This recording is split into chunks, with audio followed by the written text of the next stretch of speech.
فرض کریں آپ کو ایک انتہائی کڑے پہرے والی فوجی چھاونی کے عین نیچے ایک مکمل زیر زمین شہر تعمیر کرنا ہے، یعنی ایک ایسا شہر جس کی خبر اوپر بیٹھے پہرے داروں کو بھی نہ ہو اور وہ شہر مسلسل پھیلتا جائے۔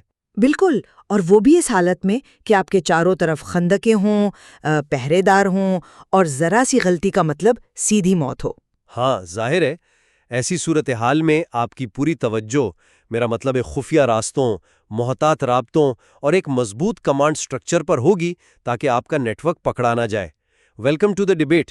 آج ہم مذہبی تاریخ کے ایک ایسے ہی حیرت انگیز اور پیچیدہ دور کا تجزیہ کر رہے ہیں جو خاص طور پر ان طلبہ کے لیے بہت اہم ہے جو تاریخ میں ریاست اور مزاحمتی تحریکوں کا مطالعہ کرتے ہیں۔ امام علی نقی اور امام حسن عسکری علیہ السلام کی تاریخ ساز جد و جہد پر بات کر رہے ہیں، اور ہماری بحث کا بنیادی سوال یہ ہے کہ ایک ایسے دور میں جب عباسی خلفاء نے ائمہ کو سمرا جیسی خوفناک فوجی چھاونیوں میں محصور رکھا، کڑی نگرانی کی اور بالآخر انہیں کم سنی میں شہید کر دیا، تو اس تمام ریاستی جبر کے باوجود شیعان اہل بیت کی تعداد میں 10 گنا اضافہ کیسے ہو گیا؟ یہ تاریخ کا وہ موڑ ہے، دیکھیں، جہاں طاقت، سیاست اور نظریات آپس میں ٹکرا رہے تھے، اور حیرت کی بات یہ ہے کہ بظاہر طاقتور ریاست ہار رہی تھی اور قیدی جیت رہے تھے۔ اور یہی ہمارا آج کا موضوع بحث ہے۔ میرا موقف ایک سیاسی تاریخ دان کے نقطہ نظر سے یہ ہے کہ اس بقا اور بے مثال کامیابی کی اصل بنیاد ان ائمہ کی غیر معمولی سیاسی تنظیم سازی تھی، جس کمال مہارت سے انہوں نے نظام وکالات نامی ایک انتہائی خفیہ اور مربوط سیاسی نیٹ ورک چلایا۔ اسی نے عباسیوں کے ریاستی جبر کو مات دی۔ میں اس صورتحال کو تھوڑا مختلف زاویے سے دیکھتی ہوں۔ ایک ماہر الہیات کے طور پر میرا ماننا ہے کہ اصل کامیابی ان کے فکری جہاد، علمی مناظروں اور اس حیرت انگیز نفسیاتی جنگ کا نتیجہ تھی جس نے عباسی سلطنت کے بیانیے کو توڑا۔ یعنی آپ کے خیال میں تنظیم سے زیادہ نظریہ اہم تھا؟ بالکل۔ دیکھیں، کوئی بھی سیاسی نیٹ ورک محض خطوط اور پیسوں کی منتقلی پر زندہ نہیں رہ سکتا جب تک اس کے پیچھے ایک ناقابل تسخیر نظریہ موجود نہ ہو۔ تنظیم کا ڈھانچہ اہم تھا، لیکن اس ڈھانچے میں جان ان کی علمی اور فکری قیادت نے ڈالی۔ دیکھیں، نظریات کی اہمیت اپنی جگہ، لیکن ہم ذرا اس وقت کے زمینی حقائق کو دیکھتے ہیں۔ ائمہ اور خلفاء کی کشمکش کوئی عام نظریاتی اختلاف نہیں تھا۔ عباسی خلفاء اچھی طرح جانتے تھے کہ ائمہ خود کو برحق امام سمجھتے ہیں۔ صحیح، یعنی وہ روحانی کے ساتھ ساتھ سیاسی پیشوا بھی تھے۔ ایگزیکٹلی۔ ان کا دعویٰ صرف یہ نہیں تھا کہ وہ روحانی پیشوا ہیں، بلکہ وہ خود کو اس امت کا حقیقی سیاسی اور سماجی رہبر بھی مانتے تھے۔ عباسیوں کے لیے یہ ان کے تخت کے لیے ایک ڈائریکٹ سیاسی خطرہ تھا۔ بالکل، اور عباسی خلفاء کا رد عمل بھی اسی خوف کی عکاسی کرتا ہے۔ اور اسی خوف کی وجہ سے سامرا کا شہر وجود میں آیا۔ خلیفہ معتصم نے بغداد کی روایتی سیاست سے نکل کر یہ شہر خاص طور پر ترک غلاموں کے لیے بسایا۔ ترکستان اور منگولیا سے کرائے کے فوجی لائے گئے۔ یہ وہ لوگ تھے جو مقامی زبان، کلچر اور مذہب سے ناواقف تھے، جن کے دلوں میں اہل بیت کا کوئی روایتی احترام نہیں تھا۔ ہاں بالکل۔ معتصم نے ائمہ کو لا کر اس ملٹری بیس کے عین وسط میں قید کر دیا تاکہ ان کا عوام سے رابطہ مکمل طور پر کٹ جائے۔ لیکن یہاں میں اپنے سننے والوں کی توجہ اس بات پر دلانا چاہتا ہوں کہ اس کڑی نگرانی کے باوجود ایک نظام کیسے چلا۔ میں جس نظام وکالت کی بات کر رہا ہوں وہ کیسے کام کرتا تھا۔ یہ ایک اہم نکتہ ہے، کیونکہ اکثر طالب علم اس بات پر الجھ جاتے ہیں کہ ایک فوجی چھاونی سے ایک عالمی نیٹ ورک کیسے کنٹرول ہو رہا تھا۔ وہی تو، جب ہم کہتے ہیں کہ وکلاء یا نمائندوں کا نظام تھا تو یہ کوئی عام رابطہ مہم نہیں تھی، یہ ایک پیرا ڈاک نیٹ ورک تھا۔ مثال کے طور پر خمس اور وجوہات شرعیہ کی وصولی۔ ہمارے سننے والوں کی وضاحت کے لیے خمس کوئی عام صدقہ یا خیرات نہیں تھی، بلکہ یہ ایک طرح کا ڈی سینٹرلائزڈ مذہبی ٹیکس تھا جو پیروکار اپنی آمدنی سے ائمہ تک پہنچاتے تھے، جو کہ ریاست کے لیے ایک بہت بڑا معاشی چیلنج تھا۔ بالکل۔ عباسی ریاست کی معاشیت کا سب سے بڑا ہتھیار یہ تھا کہ وہ اپنے مخالفین کے وظیفے بند کر دیتے تھے۔ آئمہ نے اس خمس کے ذریعے ایک آزاد اور متوازی معاشیت کھڑی کر دی۔ اب سوال یہ ہے کہ سامرا کے ان پہرے داروں کے ہوتے ہوئے یہ پیسہ اور خطوط اندر کیسے جاتے تھے؟ تاریخی شواہد بتاتے ہیں کہ آئمہ کے نمائندے جیسے عثمان بن سعید گھی یا مکھن بیچنے والے تاجروں کے بھیس میں چھاونی کے اندر جاتے تھے۔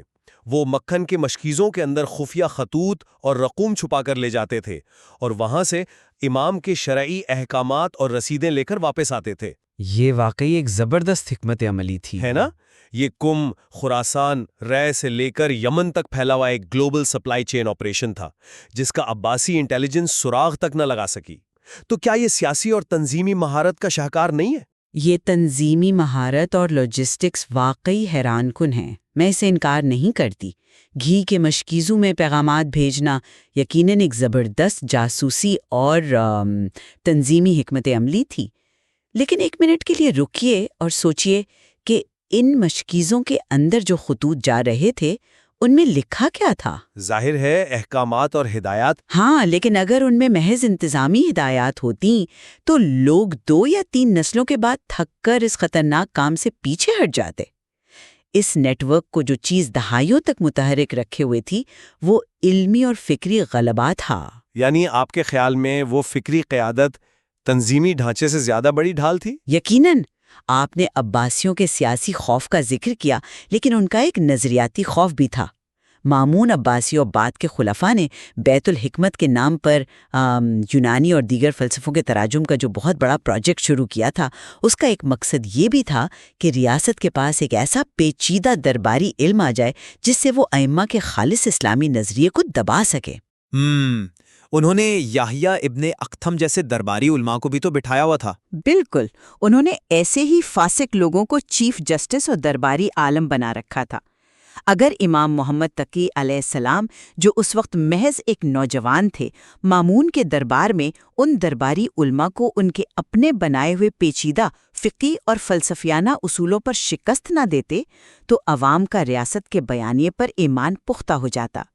ائمہ نے اپنے پیروکاروں کو صرف یہ نہیں سکھایا کہ ٹیکس کیسے اکٹھا کرنا ہے، بلکہ انہیں وہ علمی دلائل فراہم کیے جن کے ذریعے وہ ریاست کے مسخ شدہ عقائد کا مقابلہ کر سکے۔ یہ علم تھا جو اس نیٹ ورک کی رگوں میں خون بن کر دوڑ رہا تھا۔ اچھا، یہ جو آپ نے ریاست کے بیانیے اور نظریاتی جنگ کی بات کی، میں اسے ایک اور زاویے سے دیکھنا چاہتا ہوں۔ جب ریاست نظریاتی میدان میں ہارنے لگتی ہے تو وہ طاقت اور ذہن سازی کا استعمال کرتی ہے۔ تاریخ کے طالب علم اس بات کو خوب سمجھتے ہیں۔ میں آپ کو ایک مثال دیتا ہوں۔ جی بتائیے۔ جب خلیفہ معتصم عباسی تخت نشین ہوا تو اس نے ایک انتہائی سوچی سمجھی سیاسی چال چلی۔ امام محمد تقی علیہ السلام کو بغداد میں روک لیا گیا اور مدینہ میں ان کے فرزند امام علی نقی علیہ السلام، جو اس وقت صرف 6 سال کے تھے، انہیں نظر بند کر دیا گیا۔ معتصم نے اس 6 سالہ بچے کی تعلیم و تربیت کے لیے دربار کے ایک انتہائی وفادار اور اہل بیت کے کٹر دشمن عالم الجنیدی کو ان کا استاد مقرر کر دیا۔ میرے نزدیک ریاست کا یہ اقدام پولیٹیکل ری ایجوکیشن کی ایک کلاسک شکل ہے۔ یہ ایک بہترین تشخیص ہے، پولیٹیکل ری ایجوکیشن۔ بالکل، ہاں، یعنی وہ ایک ابھرتے ہوئے سیاسی حریف کو بچپن میں ہی ریاست کے سانچے میں ڈھالنا چاہتے تھے۔ ریاست کا مقصد بالکل یہی تھا کہ اس بچے کا برین واش کیا جائے تاکہ کل کو ان کے نیٹ ورک کو ایک ایسا سربراہ ملے جو عباسیوں کا وفادار ہو۔ لیکن اس حکمت عملی کا نتیجہ کیا نکلا؟ کیا وہ سیاسی ہتھ کنڈا کامیاب ہوا؟ یہی تو میں آپ سے پوچھنا چاہتا ہوں۔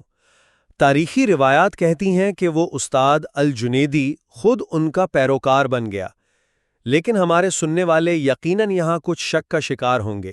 وہ سوچیں گے کہ یہ کیسے ممکن ہے کہ ریاست کا ایک تنخواہ دار، سخت گیر اور پڑھا لکھا عالم محض ایک 6 سالہ بچے کے پاس بیٹھ کر اپنا پورا کیریئر، اپنا عقیدہ اور اپنی وفاداری بدل لے۔ کیا یہ صرف ایک معجزانہ داستان نہیں لگتی؟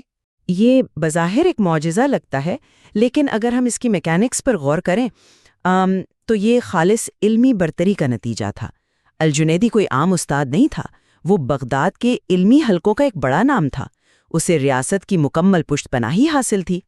الجنیدی خود حیرت سے بیان کرتا ہے کہ جب وہ اس بچے پر روب ڈالنے اور اسے تنگ کرنے کے لیے قرآن کی سب سے طویل اور مشکل صورتوں مثلا سورہ آل عمران کی تلاوت کا کہتا تو امام علی نقی علیہ السلام نہ صرف پوری روانی سے وہ سورہ پڑھتے بلکہ اس کی ایسی تعویل تفسیر اور اس کے مشکل الفاظ کے وہ معنی بیان کرتے جو خود الجنیدی نے اپنی پوری زندگی کے مطالعے میں نہیں سنے تھے۔ اچھا، یعنی انہوں نے اس کے علم کو اسی کے میدان میں چیلنج کیا؟ بالکل۔ ایک ماہر عالم جب کسی ایسے شخص سے ملتا ہے جس کا علم اس کی اپنی فہم سے کئی گنا آگے ہو تو اس کا علمی غرور ٹوٹ جاتا ہے۔ امام نے اس پر ادب اور لغت کے ایسے گوشے کھولے کہ الجنیدی کو احساس ہوا کہ یہ علم کسی کتاب یا مکتب کا دیا ہوا نہیں ہے بلکہ یہ الہامی ہے۔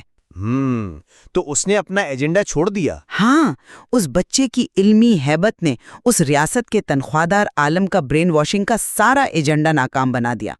وہ استاد بن کر آیا تھا لیکن شاگرد بن کر نکلا۔ یہ کوئی جذباتی یا سیاسی تبدیلی نہیں تھی، یہ خالص علمی اور فکری شکست تھی جو ریاست کو اپنے ہی گھر میں اٹھانی پڑی۔ میں اس بات سے اتفاق کرتا ہوں کہ الجنیدی کا واقعہ ان کی انٹلیکچوئل کیپیسٹی کی ایک بہت مضبوط مثال ہے۔ چلیں ہم اس ریاستی محاصرے کے ایک اگلے مرحلے پر چلتے ہیں۔ جوانی کے دور میں متوکل عباسی کا دور آتا ہے جو اہل بیت کا شدید ترین دشمن مانا جاتا ہے۔ متوکل نے امام علی نقی علیہ السلام کو مدینے سے سامرا بلا لیا اور پھر ایک انتہائی مشہور واقعہ پیش آتا ہے۔ متوکل نے امام کو رات کے وقت اپنی شراب و کباب کی خرافاتی محفل میں طلب کر لیا۔ اب یہاں مقصد واضح تھا، ایک ایسے شخص کو جسے لاکھوں لوگ اپنا روحانی اور سیاسی پیشوا مانتے ہیں شراب کی محفل میں لا کر عوامی سطح پر اس کے تقدس کو مجروح کرنا، تاکہ اس کے نیٹ ورک کا مورال گر جائے۔ یہ بھی ایک انتہائی خطرناک نفسیاتی وار تھا۔ متوکل انہیں جسمانی نقصان پہنچانے سے زیادہ ان کے وقار کو قتل کرنا چاہتا تھا۔ بالکل، لیکن یہاں میں تاریخ کے ایک طالب علم کے نقطہ نظر سے ایک سوال اٹھاتا ہوں۔ ایک روایتی سیاسی رہنما اگر ایسی صورتحال میں پھنس جائے جہاں اسے شراب کا جام پیش کیا جا رہا ہو تو وہ کیا کرے گا؟ وہ احتجاج کرے گا، کھڑا ہو کر جام زمین پر پھٹک دے گا، یا کم از کم محفل سے واک آؤٹ کرے گا تاکہ اپنے پیروکاروں تک ایک سخت مزاحمتی پیغام پہنچا سکے؟ ایک روایتی رد عمل تو یہی ہوتا۔ ہاں نا، لیکن امام وہاں خاموشی سے بیٹھے رہے اور جب متوکل نے انہیں اشعار پڑھنے کا کہا تو انہوں نے اشعار پڑھ دیے۔ کیا ہمارے سننے والے یہ نہیں سوچیں گے کہ ایک ظالم ڈکٹیٹر جس کے پاس فوج اور طاقت ہے اس کے سامنے محض اشعار پڑھ دینا کہاں کی فتح ہے؟ کیا یہ سیاسی مصلحت یا خاموشی سے وقت گزارنے والی بات نہیں تھی؟ آپ کا یہ سوال بہت اہم ہے کیونکہ ظاہری طور پر دیکھنے میں یہی لگتا ہے کہ جام پھٹک دینا ایک بہت بڑا انقلابی عمل ہوتا، لیکن ذرا اس کے نتائج پر غور کریں۔ جام توڑنا ایک فزیکل اور عارضی رد عمل ہوتا۔ متوکل کے پاس فوج تھی، پہرے دار تھے، وہ فوراً انہیں گرفتار کرواتا، انہیں باغی قرار دیتا اور شاید اسی رات انہیں شہید کروا دیتا۔ اور متوکل کو یہی جواز تو چاہیے تھا۔ ایگزیکٹلی۔ متوکل نے میدان کا انتخاب کیا تھا جو اس کا دربار تھا، جہاں فزیکل طاقت اس کی تھی۔ امام نے کیا کیا؟ انہوں نے میدان جنگ ہی تبدیل کر دیا۔ انہوں نے فزیکل مزاحمت کی بجائے سائیکولوجیکل وارفیئر یعنی نفسیاتی جنگ کا آغاز کیا۔ نفسیاتی جنگ؟ اس محفل میں جہاں متوکل مکمل کنٹرول میں تھا، نفسیاتی برتری کیسے حاصل کی جا سکتی ہے؟ الفاظ اور ان کی ٹائمنگ کے ذریعے۔ دیکھیں، متوکل طاقت کے نشے میں تھا، اپنے محل میں بیٹھا تھا، اسے لگ رہا تھا کہ اس سے بڑا بادشاہ کوئی نہیں۔ امام نے جب اشعار پڑھنے شروع کیے تو وہ کوئی عام اشعار نہیں تھے۔ انہوں نے فرمایا بات علی قل الاجبال، یعنی یہ بادشاہ پہاڑوں کی چوٹیوں پر پہرے داروں کے درمیان سوتے تھے، لیکن ان پہرے داروں نے انہیں موت سے نہیں بچایا۔ موت نے انہیں ان کے محلات سے گھسیٹ کر قبر کے اندھیروں میں ڈال دیا، اور آج کیڑے ان کے چہروں کا گوشت کھا رہے ہیں۔ واہ، یہ تو بہت سخت الفاظ تھے۔ ذرا اس منظر کو تصور کریں، تخت پر بیٹھے ایک جابر خلیفہ کی آنکھوں میں آنکھیں ڈال کر اس کے اپنے دربار میں کھڑے ہو کر کوئی اسے اس کی اوقات، اس کی موت اور اس کی بے بسی یاد دلا رہا ہے۔ امام نے اس کی اس پوری محفل کو جو شراب اور غرور سے بھری تھی ایک ہی لمحے میں قبرستان کی یاد دہانی میں بدل دیا۔ وہ نفسیاتی طور پر اتنا مغلوب ہوا کہ تاریخی روایات بتاتی ہیں کہ متوکل رو پڑا، یہاں تک کہ اس کی داڑھی آنسوؤں سے تر ہو گئی۔ اس نے وہ شراب کے جام ہٹا دیے اور امام کو بے حد احترام سے رخصت کیا۔ یہ واقعی حیران کن ہے. یعنی انہوں نے خلیفہ کو اس کے اپنے دربار میں اسی کے درباریوں کے سامنے اخلاقی اور نفسیاتی طور پر ڈسارم کر دیا. متوکل کا وہ سارا رعب جو وہ بنانا چاہتا تھا، وہ الٹا اس کی اپنی تذلیل کا سبب بن گیا. بالکل، اور یہ کوئی تلوار یا بغاوت کا اعلان نہیں تھا، یہ ان کی الہامی فکری قوت تھی جس نے ایک ڈکٹیٹر کو اندر سے توڑ دیا۔ میں تسلیم کرتا ہوں کہ یہ نفسیاتی اور فکری برتری کا ایک ماسٹر سٹروک تھا، لیکن چلیں ہم انفرادی محاذرائی اور دربار کے ان واقعات سے ذرا باہر نکل کر وسیع تر کینوس کو دیکھتے ہیں۔ جب ہم تاریخ میں کسی تحریک کی کامیابی کو ماپتے ہیں تو ہم دیکھتے ہیں کہ وہ طویل المدت میں کیسے زندہ رہی۔ کوئی بھی بڑی تحریک محض دربار کے مباحثوں یا نفسیاتی فتوحات کے سہارے صدیوں تک زندہ نہیں رہ سکتی۔ تو آپ کا اشارہ پھر سے تنظیم کی طرف ہے؟ بالکل۔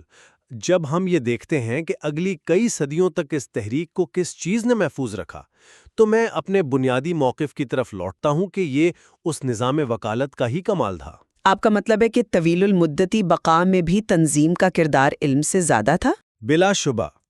ذرا اس نیٹ ورک کے ارتقاء کو دیکھیں، یہ کوئی ساکت نظام نہیں تھا۔ سامورا کی سخت قید کے دوران بھی یہ نیٹ ورک مسلسل اپ گریڈ ہو رہا تھا۔ امام محمد باقر اور امام جعفر صادق علیہم السلام کے دور میں جو نظام محض چند شاگردوں پر مشتمل تھا، وہ 10ویں اور 11ویں امام تک پہنچتے پہنچتے ایک عالمی ریاستی ڈھانچے کی شکل اختیار کر چکا تھا۔ یعنی زونز اور ڈویژنز کا نظام؟ ہاں، مختلف علاقوں کو زونز میں تقسیم کیا گیا تھا، ہر زون کا ایک وکیل تھا اور ان کے اوپر ایک وکیلوں کا سربراہ، جسے وکیل النواحی کہا جاتا تھا، مقرر تھا۔ یہ لوگ باقاعدہ فنڈز اکٹھے کر رہے تھے، مقامی سطح پر لوگوں کے سماجی اور شرعی مسائل حل کر رہے تھے اور یتیموں اور غریبوں کی کفالت کر رہے تھے۔ ریاست کے وزیر تک عباسی خلیفاؤں کو یہ انٹیلیجنس رپورٹس دے رہے تھے کہ حکومت کی ناک کے نیچے ایک متوازی عالمی حکومت چل رہی ہے۔ یہ ایک ایسا مضبوط ادارہ بن چکا تھا کہ جب 12ویں امام کے غیبت کا دور آیا تو اس کمیونٹی کو بکھرنے سے اسی مضبوط تنظیمی ڈھانچے نے بچایا۔ یہ ان کی بے مثال پولیٹیکل اور آرگنائزیشنل سکلز تھیں۔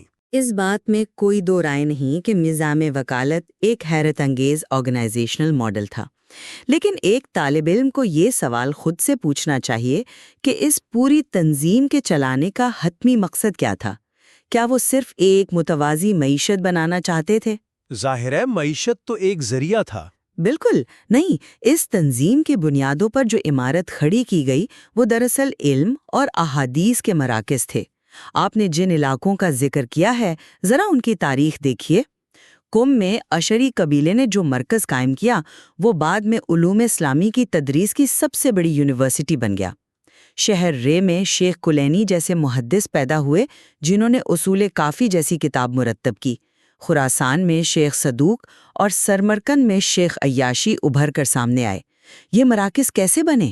یقیناً وہ مراکز تو انہی آئمہ کے شاگردوں نے بنائے تھے جو اس نیٹ ورک کا حصہ تھے۔ اور یہی میرا نقطہ ہے۔ عباسی خلفاء جیسے کہ مامون اور متوکل، ان کا اصل ہدف یہ تھا کہ خالص اسلامی تعلیمات کو مسخ کر کے ان میں اپنی مرضی کی تعویلیں شامل کر دی جائیں۔ ائمہ نے اس علمی تحریف کو روکنے کے لیے ایک فکری جہاد کیا۔ انہوں نے اپنے شاگردوں کو صرف خطوط لے جانا نہیں سکھایا، بلکہ انہیں احادیث کو مدون کرنا، ان کی جانچ پڑتال کرنا اور قرآن کی حقیقی تفسیر کو محفوظ کرنا سکھایا۔ تو آپ کہہ رہی ہیں کہ یہ سارا ڈھانچہ اس علم کو بچانے کے لیے تھا؟ جی ہاں، اگر آپ کے پاس یہ علمی مراکز اور یہ محدثین نہ ہوتے تو آپ کا وہ سارا خفیہ نیٹ ورک، وہ ساری رسد اور وہ سارے فنڈز بالآخر کسی ایسے عقیدے کی ترویج کر رہے ہوتے جو ریاست کا بنایا ہوا تھا۔ تنظیم نے جسم کو زندہ رکھا، لیکن علم اور نظریے نے اس کی روح کو محفوظ کیا۔